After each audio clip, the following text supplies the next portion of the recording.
Welcome to the Agency Accelerator podcast. I'm your host, Rob DaCosta, and today we're diving into a topic that I know resonates with every agency owner out there, and that is the constant balancing act between our biggest dreams yet conquering our deepest fears. You know, running an agency isn't just about landing clients and delivering great work. Of course, that's important, but it's also about navigating a landscape filled with both exciting opportunities and really scary, daunting challenges. On the one hand, we dream of building something incredible, an agency that runs like a well-oiled machine, even when we're not there, i.e. a self-running agency. We envision financial success, recognition in our field, and the freedom to enjoy the fruits of our labour. But on the flip side, we're often plagued with fears. Will we be able to keep our business afloat in this competitive market? Are we pricing our services correctly, or are we leaving money on the table? And what if we lose our best clients to bigger agencies with deeper pockets? These conflicting emotions, the dreams that drive us forward and the fears that keep us awake at night, they're not just normal, they're an integral part of the agency owner's journey. And that's what we're going to cover in today's episode, the agency owner's dilemma, balancing dreams and fears in an ever-changing world. We'll unpack these dreams and fears, we'll look at some practical strategies to address them, and hopefully by the end of this episode, you'll first of all know that you're not alone in these conflicting dreams and fears, and you'll have some new insights and tools to navigate your own agency journey more effectively.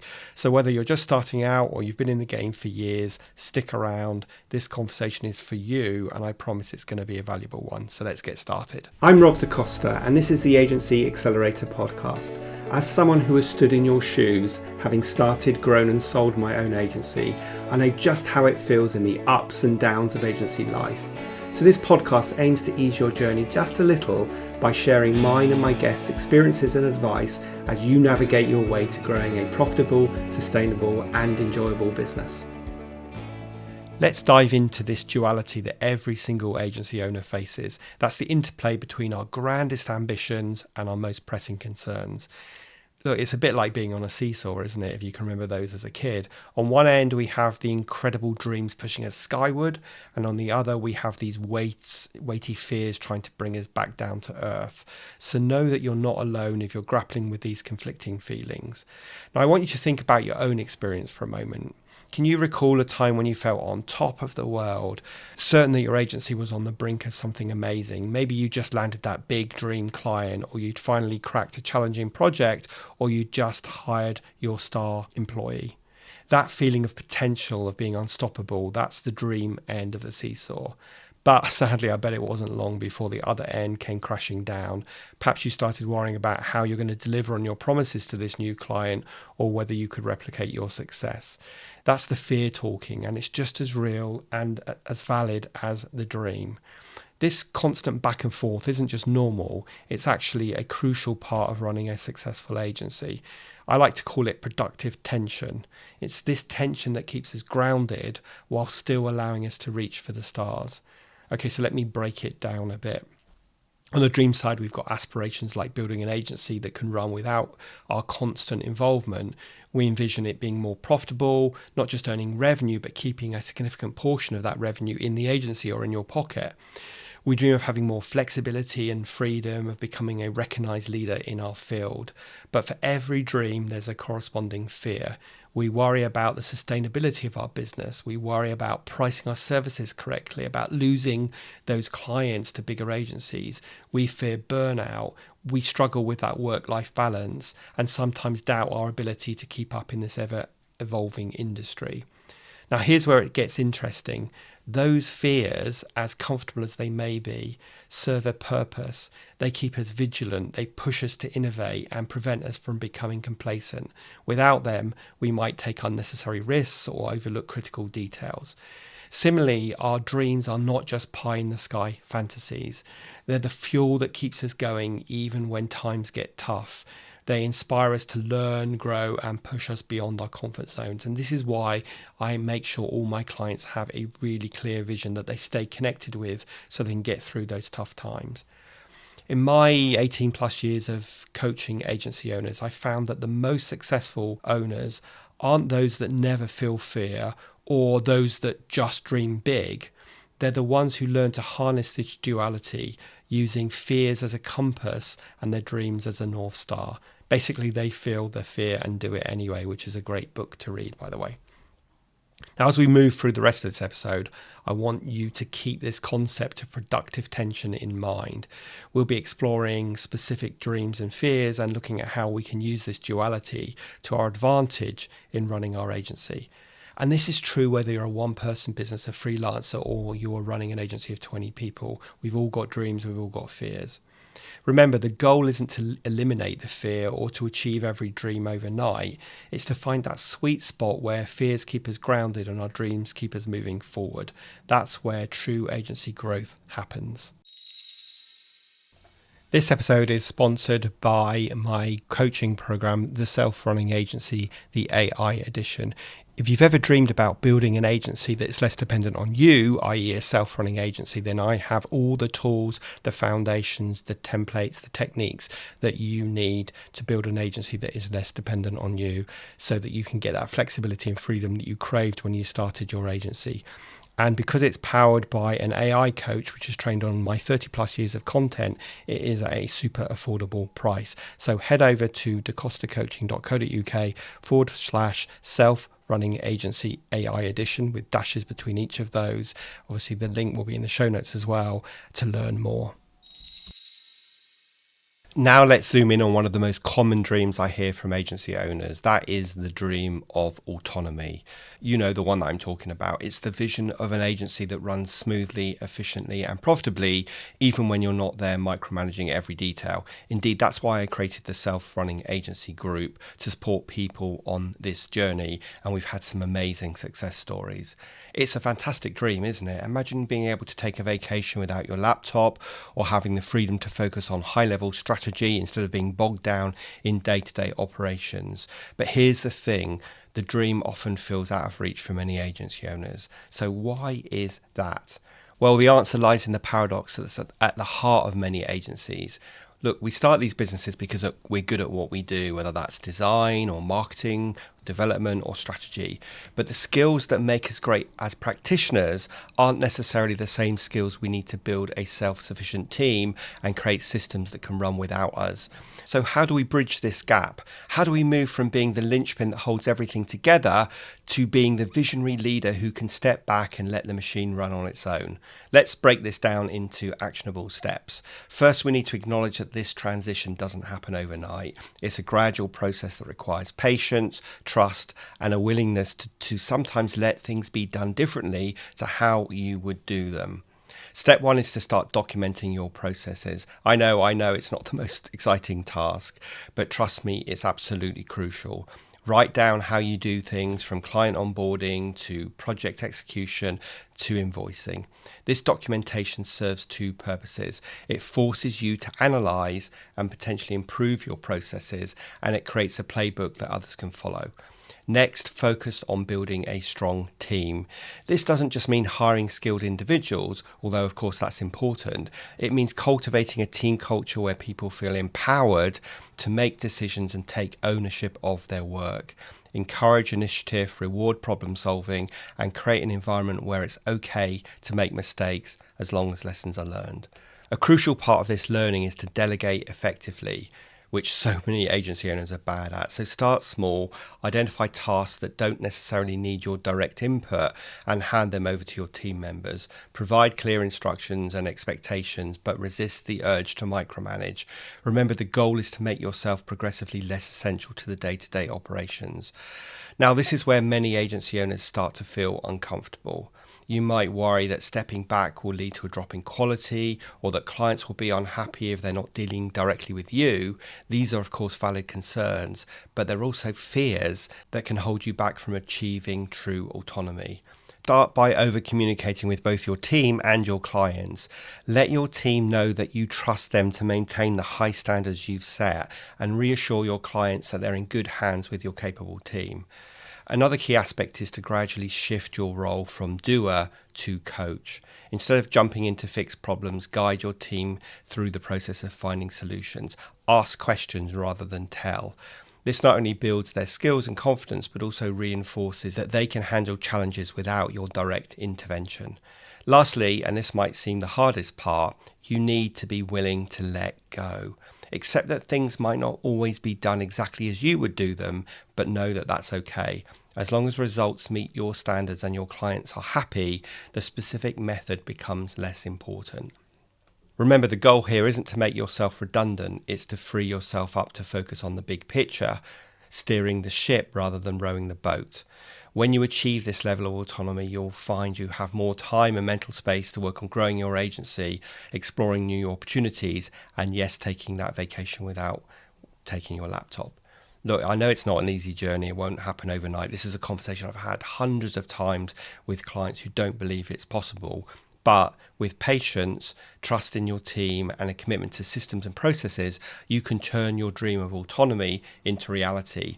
And when you do, you'll find your agency isn't just surviving, it's thriving with or without your constant presence. You have truly built a self-running agency. Of course, one of the big fears about growing an agency like this and putting a team in place so that you are not involved in every aspect of your business is the fear of financial instability. This isn't just about making payroll or paying the bills. It's about the constant pressure to keep the business not just afloat, but growing and thriving in a highly competitive landscape, and of course being profitable as well.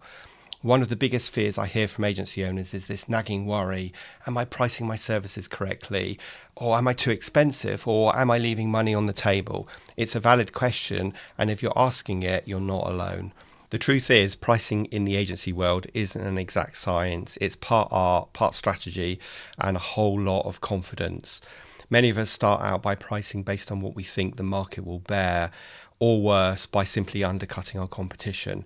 But this approach can lead us down a dangerous path of undervaluing our work and struggling to maintain profitability, especially as we grow. So how do we address this? Firstly, we need to shift our mindset from time-based pricing to value-based pricing. This means pricing our services based on the value that you provide your clients, not just the hours you put in. It's about understanding the impact of your work on your client's business and pricing accordingly. Now, I'm not going to go into this in too much detail because if you go back and listen to last week's episode, that's episode 229, I spoke with Rory Spence from the Wow Company and we spoke all about value pricing. But to do this effectively, you do need to have a clear understanding of your costs. And I'm not just talking about your direct costs like salaries and software subscriptions. You need to factor in overheads, taxes, and even a buffer for those unexpected expenses that always seem to pop up.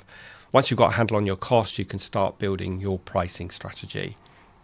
Now, closely related to the pricing fear is the anxiety about losing clients to bigger agencies with more resources. It's easy to fall into the trap of thinking that you need to compete on price or that you need to offer every service under the sun to keep up. But here's the thing, the smaller size can actually be a huge advantage. You can be more agile, more personalized, and often more innovative than larger agencies. The key is to find your niche, to specialize in areas where you truly excel, and to build deep, lasting relationships with your clients. This brings us on to another crucial aspect of financial stability, which is client retention. We all know that it's cheaper to keep an existing client than it is to acquire a new one. So make sure you've got a proactive account development planning strategy in place to look at how you can not only retain but grow existing clients. So by addressing your pricing strategy, focusing on client retention and diversification, manage cash flow effectively, and build your financial knowledge, you can turn this fear of financial instability into a driver for creating a more robust, profitable agency. Of course, it's not always easy, and it certainly requires ongoing attention and effort, and maybe pushes you into an area outside of your comfort zone. But with the right strategies in place, you can build an agency that's not just surviving financially, but is truly thriving. You can turn that fear into something that you are really comfortable with. Now let's tackle the concept that might seem a little bit counterintuitive at first, and that is the idea that success in the agency world isn't just about how much money you're bringing in. Don't get me wrong, of course revenue is important, but if we're being honest with ourselves, we need to acknowledge that high revenue doesn't always equate to success, happiness, or fulfillment. I've seen agencies that are bringing in millions but are just constantly stressed, overworked, and ultimately unfulfilled. On the flip side, I've seen smaller agencies that are thriving not just financially financially, but in terms of that all-important work-life balance, job satisfaction, and overall quality of life. They're running their agency rather than the agency running them. So what is the big difference? Well, it all comes down to how we define success, something that I'm really passionate about, because for too long, many of us in the agency world have been chasing top line growth at the expense of everything else. We equate bigger clients and higher revenue with success without considering the toll it might be taking on our lives and our teams. So today I want to challenge you to redefine what success means for your agency. Let's just start by looking at profitability rather than just revenue. It's not about how much money is coming in, it's about how much money you're keeping. An agency that's bringing in £300,000 a year but keeping 30% of it as profit will be in a much better position than an agency that's bringing in £2 million a year but only keeping 5% profit. So focus on your profit margins. That's the first thing. You know what everyone says, revenue is vanity and profit is sanity, and it's true. So look at ways of increasing efficiency, streamlining your processes, and possibly even trimming your client list so that you're only working with your ideal clients and letting go of some of those high maintenance, low profit clients that can actually improve your bottom line and definitely reduce stress levels.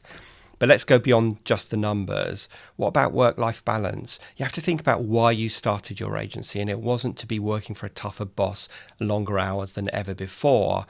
Because is success really success if you're working 70, 80-hour weeks and you never see your family and friends? So consider building flexibility into your agency model. This might mean adopting remote working policies, implementing flexible hours, or simply being much more intentional about carving out time for life outside of work. Another aspect to consider is the impact that you're making. So are you proud of the work that you're doing? Are you helping your clients achieve their goals? Are you contributing positively to the industry or community? These factors can contribute significantly to your sense of fulfillment and success. And also think about your team as well, because a truly successful agency isn't just about the owner's satisfaction. Are you creating an environment where your team can thrive, grow, and feel valued? Building a strong, motivated team can lead to better work, happier clients, and ultimately a more successful agency. And I just want to say, if you're listening to this and today you're a one-person business, then all of what I'm talking about is going to be relevant for you at some point in the future if you intend to grow your agency, or even if you just intend to outsource work to freelancers. Because if you treat your freelancers like your team, applying exactly what I'm talking about today, then you're going to be well on your way to building a successful, profitable, and happy agency. And this all comes because you have created a long-term vision, because success isn't just about where you are now, but where you want to be in the future. So do you have a clear idea of what you want your agency to look like in 1 year, 3 years, 5 years, or even 10 years? And are your current actions aligned with that vision? I know I talk about having a clear vision and having a roadmap for your agency all the time, and indeed it's the first thing I do with my self-running agency members, because without a clear roadmap of where we're headed, we're likely to go round in circles at best, taking 1 step forward and 2 steps back. And without a vision, we're more likely to be at the mercy of external factors, and that leads to a lot of stress. Now, remember, there's no one-size-fits-all definition of success. What matters is that your definition aligns with your values, your goals, and your vision for your life and for your agency. As we near the end of this episode, it's essential to acknowledge a truth that all agencies must come to terms with. Perfection is a myth.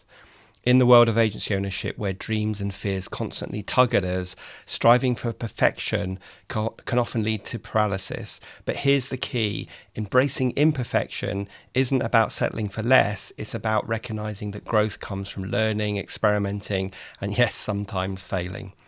Running an agency means navigating an ever-changing landscape where new challenges and opportunities arise daily.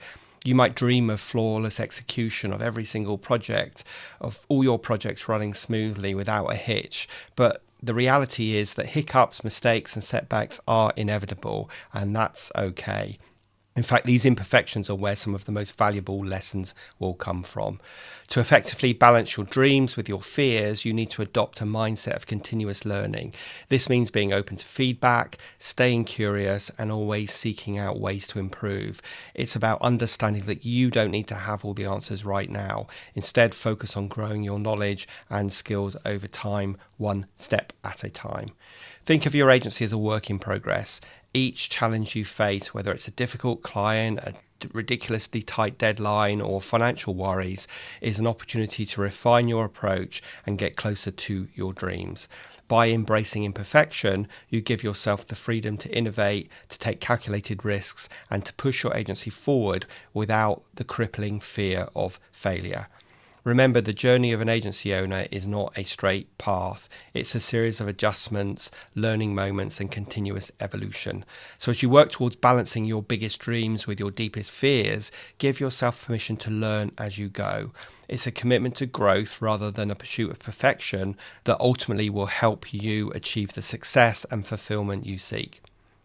Okay, so as we wrap up today's episode, let's take a moment to reflect on the journey that we've explored together. The life of an agency owner is a constant balancing act, a dance between chasing your biggest dreams whilst managing your deepest fears. But as we've discussed, this duality isn't something to avoid, rather it's something to embrace. Remember, it's this very tension between our ambitions and our anxieties that drives us to innovate, grow, and push our agency forward. The key is to harness this energy constructively, using our fears as a compass to guide us and our dreams as the North Star that keeps us moving forward. So as you go back to your agency, I encourage you to reflect on the balance between your dreams and your fears. How can you use this productive tension to your advantage? What steps can you take to turn your fears into action and your dreams into reality? So if you got this far, thank you so much for joining me today on the podcast. If you found value in the episode, please consider leaving a review. Do share it with your fellow agency owners and colleagues, and don't forget to subscribe so you never miss an insight that can help you grow your business. Keep striving, keep balancing. Until next week, here's to your agency success and your personal fulfillment.